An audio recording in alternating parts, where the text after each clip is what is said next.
마태복음 21장 1절에서 11절 말씀 다 찾으셨습니까? 우리 한 절씩 교독하겠습니다. 그들이 예루살렘에 가까이 가서 감람산 벳바게에 이르렀을 때에 예수께서 두 제자를 보내시며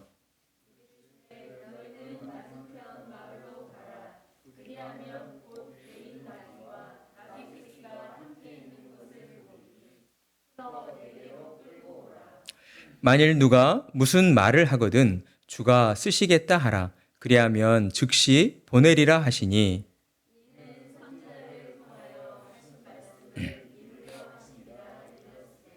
시온 딸에게 이르기를 내 왕이 내게 임하나니 그는 겸손하여 나귀 곧 멍에 매는 짐승의 새끼를 탔도다 하라 하였느니라. 나귀와 나귀 새끼를 끌고 와서 자기들의 겉옷을 그 위에 얹음에 예수께서 그 위에 타시니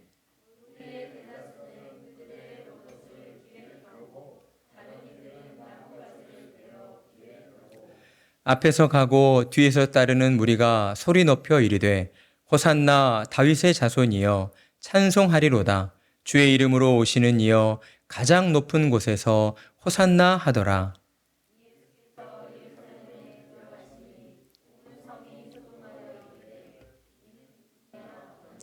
함께 읽습니다.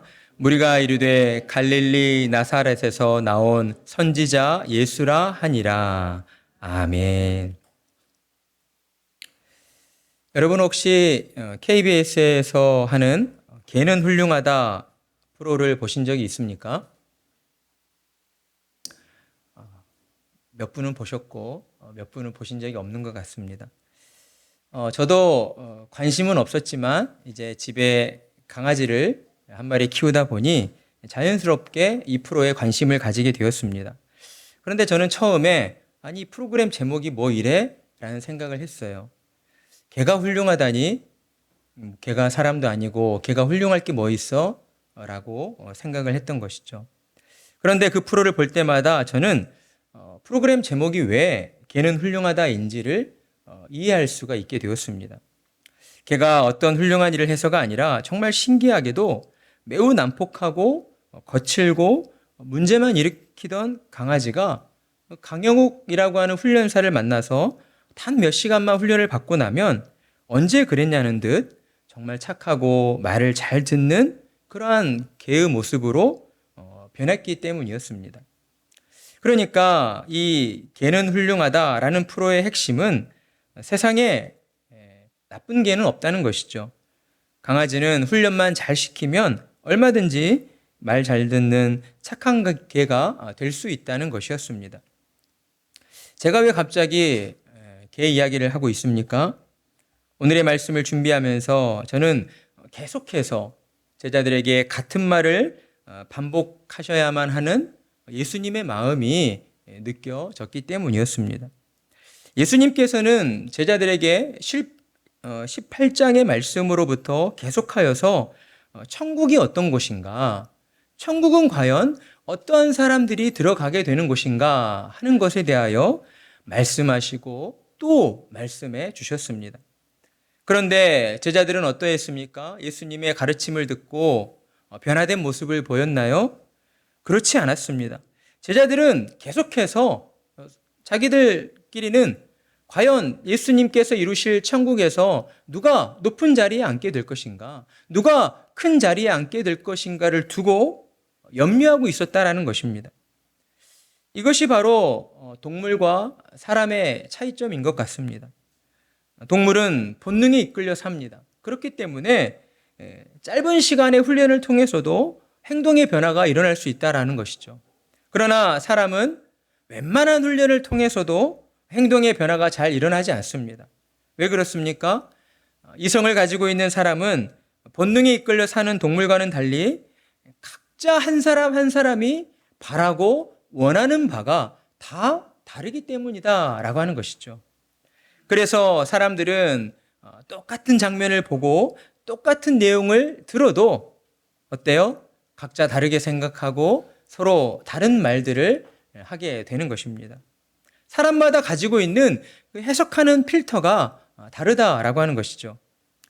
그러니 예수님께서도 얼마나 많이 힘이 드셨겠습니까?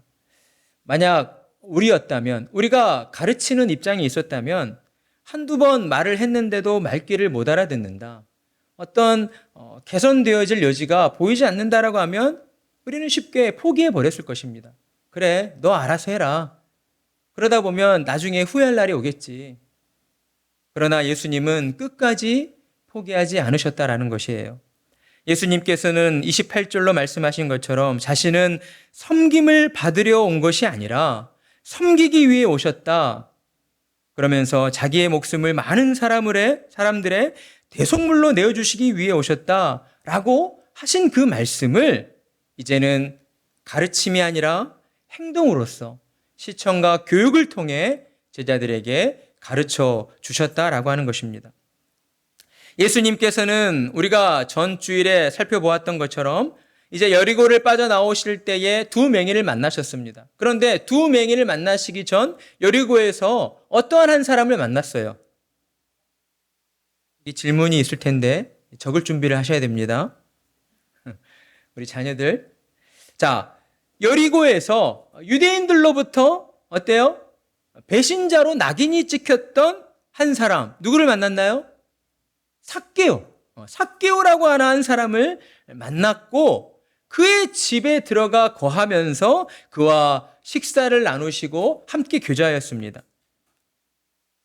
이것은 당시 유대인들에게는 참 있을 수 없는 일이었어요. 예수님께서는 유대인들이 선생이라 부르는 그런 랍비로 칭함을 받고 있었는데, 당시 유대인들이 배신자, 그러니까 로마에 붙어서 이렇게 같은 동족인 유대인들을 배신하였던 삭개오의 집에 머물면서 그와 함께 식탁 교제를 하였다? 이거는 상상조차 할 수 없는 일이었다는 것이죠. 그리고 또한 예수님께서는 여리고를 떠나 나오시면서 이제 두 맹인을 만났는데 그 두 맹인은 어땠어요? 태어날 때부터 앞을 보지 못하는 맹인이었습니다. 그런데다 그들은 가족들로부터도 버림을 받았어요. 그래서 그들은 평생토록 거리에 앉아 구걸하며 살아야 했던 사람들이었습니다. 그러니까 아무도 그들에게 관심을 주지 않았던 거예요. 그 사회 누구로부터 사랑을 받지 못하고 관심을 받지 못했던 두 사람이었습니다. 그런데 예수님께서는 그 두 맹인들을 친히 만나주시고 그들을 불쌍히 여겨주시며 그들의 다친 눈을 뜨게 해주셨다라고 하는 것입니다. 예수님께서는 이렇듯 물이 높은 곳에서 낮은 곳으로 흘러가듯 섬김이라고 하는 것은 세상 가운데에서 버림받고 천대받는 그런 약한 사람들에게로, 또한 고난과 어려움 가운데 처해 있는 그러한 어려움에 놓인 사람들에게로 행해져야 한다라고 하는 것을 제자들에게 직접 보여주신 것이었습니다. 예수님의 이러한 행보는 당시 유대 사회에 큰 파장을 일으키는 행동이었어요. 왜 그랬습니까? 당시 유대인들은 율법을 지켜야 한다라고 하는 그 강박관념에 사로잡혀 있었어요. 왜 율법에 지켜야 합니까? 하나님께서 말씀하여 주신 것처럼 내가 거룩하니 너희도 거룩하라 라고 하나님은 이스라엘 백성들에게 말씀하셨어요. 그러니까 유대인들은 하나님이 말씀하신 그 거룩을 지키기 위해서는 부정하다 여겨지는 것들, 불결하다 여겨지는 것들을 다 가까이에서는 안 되는 그러한 율법을 지켜야만 했습니다. 여기에는 사람도 포함되어 있었다라는 것이죠. 병든 자들, 귀신 들린 자들, 태어날 때부터 장애를 가지고 있는 사람들, 세상 가운데에서 인정받지 못하는 그런 비천한 신분을 가진 사람들을 유대 사회에서는 거룩을 지켜야 한다는 명목으로 피하려 했다라고 하는 것입니다. 그런데 예수님은 어떠하셨습니까? 도리어 그들에게 먼저 찾아가 주셨다는 거예요. 그들의 눈높이로 자신을 낮춰주시고 겸손한 모습으로 그들과 만나 주셨다는 것이죠. 예수님께서는 이렇듯 제자들에게 천국에 합당한 사람은 자신을 낮추는 겸손한 사람이어야 한다라고 하는 것을 제자들에게 직접 보여주시면서 가르쳐 주셨다라는 것입니다. 그리고 오늘 본문에서도 예수님은 자신을 낮추시는 겸손의 본이 무엇인가를 우리에게 가르쳐 주시고 있습니다. 오늘 함께 읽은 본문은 크게 보아 두 가지의 상황으로 나누어 볼 수 있습니다. 하나는 1절과 5절로 예수님께서 나귀 새끼를 준비하시는 장면과 또 하나는 6절과 11절로 예수님께서 나귀를 타시고 예루살렘으로 입성하시는 장면이다라고 할 수 있습니다. 자, 첫 번째 장면, 예수님께서는 이제 수많은 무리들과 함께 여리고를 떠나서 예루살렘으로 향하고 계셨습니다. 그리고 예루살렘으로 향하시던 중 여리고와 예루살렘 그 중간 정도에 있는 감람산 벳바게라고 하는 곳에 이제 이르르게 되었고, 그곳에서 제자 둘을 불러서 너희는 맞은편 마을로 가서 메어 있는 나귀와 나귀 새끼를 풀어서 내게로 끌고 오라 라는 명령을 내리셨습니다. 이와 동일한 사건을 기록하고 있는 마가복음 11장 2절을 보게 되면 이르시되 너희는 맞은편 마을로 가라. 그리로 들어가면 곧 아직 아무도 타보지 않은 나귀 새끼가 메어 있는 것을 보리니 풀어 끌고 오라 라고 말씀하고 있습니다. 그러니까 마태와 마가의 설명에 조금의 차이가 있죠. 그런데 중요한 부분은 예수님께서는 아직 아무도 타보지 않은, 그러니까 사람의 손때가 묻지 않은 그 어린 나귀 새끼를 풀어서 끌고 오라 라고 하셨다라는 것입니다. 그러면서 예수님은 제자들에게 누군가 너희에게 왜 나귀를 풀어가느냐 라고 묻는다면 주가 쓰시겠다 하라. 그러면 즉시 보내줄 것이다 라고 말씀해 주십니다. 우리는 제자들에게 하신 예수님의 이 말씀을 통하여서 예수님이 어떠한 분이신가를 알 수가 있습니다. 먼저 예수님께서는 앞으로 일어날 모든 일들을 미리 알고 계셨다라고 하는 것이죠. 또한 예수님께서는 앞으로 일어날 모든 일들을 하나님께서 친히 준비하시고 이루어 주신다라고 하는 것을 알고 계셨습니다. 그렇습니다. 예수님은 어떠한 분이십니까? 우리와 똑같은 사람의 모습을 입고 이 땅에 오셨지만 예수님께서는 세상에서 벌어지는 모든 일들을 이미 다 알고 계시는 바로 하나님이시다라고 하는 것입니다. 예수님께서는 세상의 모든 일들을 주관하시며 세상에서 벌어지는 모든 일들을 이미 다 알고 계신다라고 하는 것이죠. 그리고 예수님은 사람의 마음을 보시며 또한 사람의 마음을 움직이시는 전능하신 하나님이십니다. 그러니 믿음을 가지고 살아가는 신자들은 세상 가운데에서 벌어지는 모든 일들을 두고 먼저 예수님을 찾아가 예수님께 기도해야 하는 것입니다. 특별히 고통과 슬픔과 아픔이 있는 그곳에 예수님의 긍휼이 임하게 해달라고 우리는 간절한 마음으로 기도해야 하는 것입니다.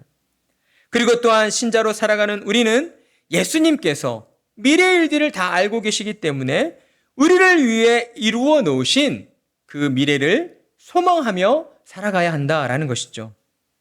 그렇다면 예수님께서 우리를 위해 이루어 놓으신 미래의 일은 무엇입니까?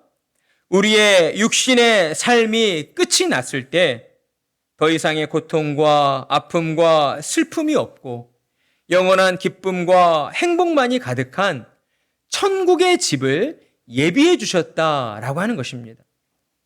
부활의 첫 열매가 되어주신 예수님께서는 우리에게 영원한 천국의 집을 마련해 주시기 위하여 하나님 곁으로 승천하셨기 때문입니다. 그러니 우리는 모든 삶 가운데에서 나를 위하여 예비해 주신 천국의 집을 사모하며 믿음을 가지고 우리의 주님을 따라 걸어가야 한다라는 것입니다. 자, 그런데 예수님께서는 왜 갑자기 나귀 새끼를 풀어서 끌고 오라고 하셨을까? 예수님께서 피곤하셔서 나귀를 타고 가시려고 그런 이유 때문이었습니까? 베다니는 예루살렘에서 겨우 3km 밖에 떨어져 있는 매우 가까운 거리에 있었습니다. 그러니까 조금만 걸어가면 예루살렘에 도착할 수 있었다라는 것이죠.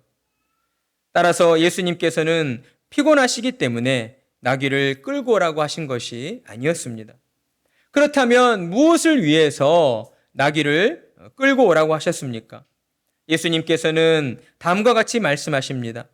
하나님께서 스가랴 선지자를 통하여 말씀하신 그 예언을 성취하기 위해서이다 라고 말씀을 하시고 있는 것이죠. 그러면서 예수님은 스가랴 선지자의 말씀을 인용하여 시온 딸에게 이르기를 내 왕이 내게 임하니 그는 겸손하여 나귀 곧 멍에 매는 짐승의 새끼를 탔도다 하라 하였느니라 라고 말씀하십니다. 스가랴 선지자는 장차 시온의 딸들에게, 여기서 시온의 딸들은 히브리 민족의 후손들인 이스라엘 백성들을 가리키고 있습니다. 그러니까 구약의 선지자가 신약 시대의 이 미래의 일들을 바라보면서 하나님께서 예언하신 말씀을 전하고 있는데 장차 이스라엘 백성들 가운데에 왕이 찾아오시는데 그 왕은 겸손하여서 가난하고 천민들만 타고 다니는 그 나귀를 타고 오신다. 나귀 중에서도 사람을 태워보지 않은, 그래서 짐을 실어 나르는 그러한 멍에 매는 나귀 새끼를 타고 오신다라고 예언하였다라는 것입니다. 스가랴의 이 같은 예언을 당시에 유대인들이 모를 리가 없었을 것입니다. 그러나 유대인들은 이와 같은 스가랴의 예언을 인정하려 하지 않았습니다. 왜냐하면 나귀를 타고 오시는 그 왕의 모습은 자신들이 바라고 원하는 왕의 모습이 아니었기 때문이었습니다. 여러분, 대개 사람들은 왕을 생각할 때에 어떤 모습을 연상합니까? 힘과 권세를 가지고 사람들 위에 군림하며 나라들을 정복하는 그러한 정복자의 모습을 연상하게 됩니다. 그리고 세상의 군왕들도 스스로 힘이 세 보이는 그러한 왕으로 보여지기를 원합니다. 왜냐하면 그래야만 백성들이 왕을 따르고 섬긴다라고 생각하기 때문입니다. 그러나 스가랴가 예언한 왕의 모습은 이와 같은 세상의 군왕과 같지 않았다라는 것이죠. 스가랴가 선지자가 예언한 왕의 모습의 그 주된 특징은 무엇입니까? 왕이 겸손하다라는 것입니다. 스가랴는 이스라엘을 구원할 왕이 겸손하다라고 우리에게 말씀하고 있는 것이죠. 성경의 사전을 보면 겸손은 자신의 마음을 낮추어 상대방을 인정하고 높이는 욕심이 없는 마음의 상태이다라고 정의하고 있습니다. 그러니까 스가랴 선지자가 예언한 왕의 모습은 예수님께서 앞서 28절에서 말씀하셨던 것처럼 인자가 온 것은 도리어 섬기려 하고 자기 목숨을 많은 사람의 대속물로 주려 함이니라 와 같은 그 모습이었다라고 하는 것입니다. 그렇습니다. 스가랴 선지자가 예언한 이스라엘의 왕으로 오실 분은 누구이셨습니까? 바로 예수님이셨다라고 하는 것이죠. 예수님이야말로 이스라엘을 구원하러 오신 진정한 왕이셨다라고 하는 것입니다. 그러나 예수님께서는 세상의 군왕들처럼 힘과 권세를 가지고 사람들 위에 군림하시며 그러한 방법들로 사람들을 구원하러 오신 분이 아니셨습니다. 사람들을 구원해낸다는 목적에 있어서는 동일하였지만 예수님은 사람들 위에 군림하시지 않고 도리어 사람들 아래로 낮아져서 그들을 섬김으로써 사람들을 구원하러 오신 왕이셨다라는 겁니다. 사람들을 구원하시고자 하시는 예수님의 그 섬김의 모습은 자신의 생명조차 아끼지 않는 헌신과 십자가의 희생을 통하여 이루어지게 되었습니다. 어린 나귀 새끼를 타시고 예루살렘으로 입성하시는 예수님의 모습은 세상 사람들이 볼 때에는 매우 초라해 보이고 누추해 보였을 것입니다. 그러나 예수님을 메시아로 믿고 따르는 무리들의 눈에 있어서는 자신들을 로마로부터, 모든 계급사회로부터, 모든 속박으로부터, 자신이 가지고 있는 모든 그 비천한 신분과 환경으로부터 구원하여 주실 진정한 왕의 행차였다라는 것입니다. 그랬기에 사람들은 자신이 입고 있던 겉옷을 벗어서 길 위에 펼칩니다. 나뭇가지를 베어서 길 위에 펴두고 왕이신 예수님의 예루살렘의 입성을 환호하였다라는 것이죠. 호산나 다윗의 자손이여 찬송하리로다. 주의 이름으로 오시는 이여 가장 높은 곳에서 호산나 하더라. 아멘. 예수님을 환호하던 무리들은 예수님을 하나님의 아들로 온전히 믿고 있는 것은 아니었습니다. 그러나 그들은 예수님을 하나님께서 자신들을 구원하시기 위해 보내신 메시아로 믿고 있었다라는 것이죠. 그래서 그들은 예수님을 향하여 다윗의 자손이여 라고 부르며 호산나 호산나 라고 소리쳐 외쳤습니다. 호산나의 의미는 무엇입니까? 지금 구원하여 주시옵소서, 지금 구원하여 주시옵소서 라는 의미를 담고 있습니다. 예수님을 따르던 무리들이 얼마나 자신들의 그 비천한 삶에서 벗어나고 싶었다면, 얼마나 자신들의 삶을 짓누르고 있던 그 모든 삶의 무게로부터 구원받고 싶었기에 예수님을 메시아로 믿었던 그 수많은 무리들은 예수님을 향하여 다윗의 자손이여 지금 나를 구원해 주시옵소서라고 소리치고 있었다라는 것입니다. 그렇습니다. 예수님께서는 이처럼 하나님께서 택한 백성들을 구원하러 오신 우리의 왕이셨습니다. 그러나 왕으로 오신 예수님께서는 세상의 군왕들처럼 늠름하게 말을 타시거나 병거를 타고 등장하는 영웅의 모습이 아니었다라는 것이죠. 사람들이 볼 때에 보잘것없고 초라해 보이는 나귀 새끼를 타시고 예수님은 예루살렘 성으로 입성하셨습니다. 그러나 예수님께서 이와 같은 천한 나귀를 타시고 예루살렘으로 입성하시는 것은 진정으로 하나님의 말씀을 이루시기 위함이었다라고 하는 것입니다. 하나님께서 예수님을 통해 이루고자 하시는 바는 무엇이었습니까? 이 땅의 모든 사람들 가운데에서 하나님의 택한 백성들을 죄로부터 구원하시기 위함이다라고 하는 것입니다. 그런데 하나님께서는 죄 가운데 놓여 있는 자들을 구원하시기 위해 반드시 그들의 죄값을 치르셔야만 했다라는 것이죠. 그런데 여기에 걸림이 되는 문제가 있었습니다. 그것은 바로 이미 죄로 타락해버린 사람으로서는 하나님의 공의를 만족시켜 드릴 만한 죄값을 치러낼 수가 없다라고 하는 것이죠. 그래서 하나님께서는 하나님 스스로 우리의 죄를 속량하시기 위한 희생 제물이 되시기로 하신 것입니다. 죄 없는 사람의 몸으로 이 땅에 태어나 모든 사람들을 죄로부터 구원하시기 위하여 십자가에 못 박혀 죽임을 당하시는 대속물이 되어 주셨다라는 것입니다. 하나님의 아들이신 예수님께서는 성부 하나님과 동등한 권능과 영광을 지니신 성자 하나님이셨지만 하늘의 보좌를 뒤로하시고 비천한 육신을 입고 우리를 살리시기 위하여 이 땅에 오셔서 십자가의 희생 제물로 돌아가셨다라는 것입니다. 때문에 예수님께서 나귀를 타시고 우리에게 찾아오신 진정한 목적은 더 많은 사람들을 구원하시기 위해서, 더 많은 사람들을 예수님께로 불러 모으시기 위함이었다라고 하는 것입니다. 여러분, 만약 예수님께서 세상의 군왕들처럼 힘과 권력을 가지고 칼과 갑옷으로 무장을 하시고 멋진 말을 타시고 사람들 가운데에 나타나셨다면 여러분, 사람들이 예수님을 향하여 쉽게 다가갈 수가 있었겠습니까? 아마도 많은 사람들은 예수님을 도리어 멀리했을 것입니다. 세상의 군왕들처럼 혹여나 내게 어떤 벌을 내리면 어떡하나, 내게 더 많은 어떠한 어려움들을 주시면 어떡하나, 그러한 두려운 마음 때문에 예수님 앞에 쉽게 나설 수가 없었을 것입니다.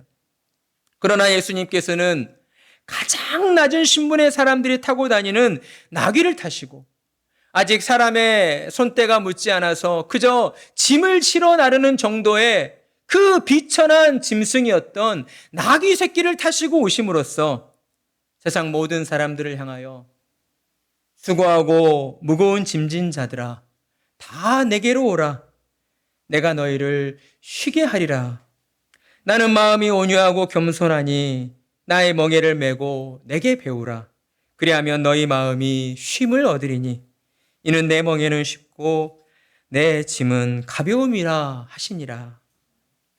예수님께서는 세상에 무엇 하나 내세울 것이 없고 세상에 무엇 하나 자랑할 것이 없는 가장 낮고 비천한 사람들을 구원하시기 위하여 우리 가운데에 나귀 새끼를 타시고 찾아오신 것입니다. 그렇습니다. 예수님은 진정 우리를 위해 자신의 전부를 희생하신 겸손의 왕으로 오신 분이셨습니다. 그러니 우리는 겸손의 왕으로 오신 예수님을 향하여 언제든 나아갈 수가 있다라고 하는 것이죠. 우리가 짊어진 인생의 모든 무거운 짐들을 예수님께로 가지고 나아가 맡겨드리기만 하면 되는 것입니다. 그리고 예수님 곁에 앉아서 예수님께서 들려주시는 말씀을 들으면서 우리의 영혼에 참된 평강과 쉼을 누리기만 하면 된다라고 하는 것입니다. 여러분, 이것은 아무것도 하지 않는 것이 아닙니다. 예수님께 우리의 인생의 모든 짐들을 맡겨드리고 예수님의 말씀을 듣고 있는다라고 하는 것은 내 힘과 내 능력으로 내게 주어진 인생을 살아가겠다는 것이 아니라 내 삶의 주관자 되시는 그 하나님께서 내 삶을 책임져 주시고 나를 이끌어 주시고 세상 가운데에서 하나님의 영광을 드러내는 존귀한 자로 나를 사용해 주실 것이다라고 하는 이 믿음이 거기에 깔려 있다라고 하는 것입니다. 진정한 믿음의 행위이다라고 하는 것이죠. 전능한 하나님께서 내 인생을 책임져 주실 때에 우리는 내 힘과 능력으로 이루어낼 수 없는 그보다 더 놀라운 일들을 이루어낼 수가 있다라고 하는 것입니다. 그러니 우리는 무엇보다도 인생의 모든 질고와 슬픔을 아시는 주님 앞에 나아가 우리의 인생의 모든 무거운 짐들을 내려놓아야 합니다. 그리고 주님이 주시는 말씀의 평안 속에서 우리의 영혼의 쉼을 누리며 또한 우리에게 보여주신 그 주님의 겸손을 본받아 세상에 나아가 사람들에게 겸손의 모습을 실천하고 보여주는 사람들이 되어야 하는 것입니다. 세상에서는 더 높이 오르고 더 많이 가진 사람이 선한 영향력을 끼칠 수 있다라고 이야기합니다. 그러나 주님은 반대로 이야기하는 것이에요. 내가 자랑할 수 있는, 내가 가지고 있는 모든 것들을 비워내야 한다. 주님 앞에 내려놓아야 한다. 주님의 십자가 앞에 내려놓아야 한다라고 우리에게 말씀하신다라는 것입니다. 그리고 오직 우리의 영혼이 우리의 주님으로 충만하여서 예수님을 본받는 겸손한 자들이 되어야 한다라고 말씀해 주십니다. 사랑하는 성도 여러분, 우리는 주님의 겸손을 본받는 자들이 되어야 합니다. 우리의 말과 행동으로부터 우리의 인생의 모든 무거운 짐들을 주님께 맡겨드린 그 평안한 마음으로 세상을 향하여 겸손을 실천하는 자들이 되어야 하는 것입니다. 그러나 여러분, 겸손은 어느 날 갑자기 이루어지는 것이 아닙니다. 겸손은 성숙하여지는 성숙의 열매이기 때문입니다. 어느 정도의 시간이 필요한 법이죠. 벼가 익으면 고개를 숙이게 되는 것처럼 신자도 신앙의 연수가 늘어갈수록 고개를 숙일 줄 아는 그러한 성숙한 신앙의 모습으로 성장해 가야 합니다. 그러기 위해 우리는 더욱 교회로 모여야 하고 주님의 말씀을 들으며 우리의 영혼의 평안과 쉼을 누려야 합니다. 우리가 겸손이라는 성숙의 열매를 가지고 세상으로 나아가 이기심과 의심으로 가득 차 있는 그 사람들의 마음의 문을 열어 젖히고 그들의 마음 가운데에 예수 그리스도의 복음을 심겨주기 위해서는 우리는 더욱 주님의 말씀을 들으며 우리의 심령을 겸손한 자로, 낮은 자로, 우리의 주님을 본받는 자로 변화시켜 나가야 한다라는 것입니다. 우리는 우리의 각자의 삶 속에서 더욱 겸손하기를 힘써야 합니다. 그러하기 위해 예수님은 우리를 교회로 불러 모아주신 것이죠. 주님의 몸된 교회로 모여서 하나님의 말씀을 듣고 말씀 안에서 서로 교제할 때에 우리의 마음의 상태를 더욱 다듬어 갈 수가 있는 것입니다. 에베소서 4장 2절과 3절의 말씀으로 주님은 이렇게 말씀하셨습니다. 모든 겸손과 온유로 하고 오래 참음으로 사랑 가운데서 서로 용납하고 평안에 매는 줄로 성령이 하나 되게 하신 것을 힘써 지키라. 아멘.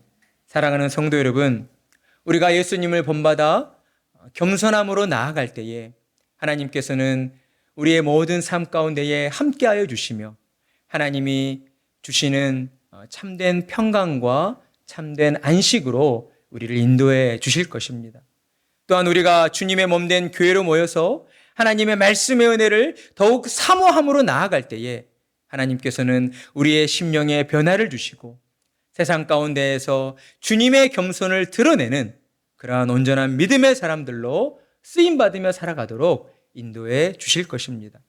그러한 소망을 가지고 오늘도 주님의 말씀을 붙잡고 예수님을 본받아 겸손한 말과 행동으로 하나님의 사랑을 전하며 나아가시는 참으로 복된 성도님들이 되시기를 간절한 마음으로 축복합니다. 아멘.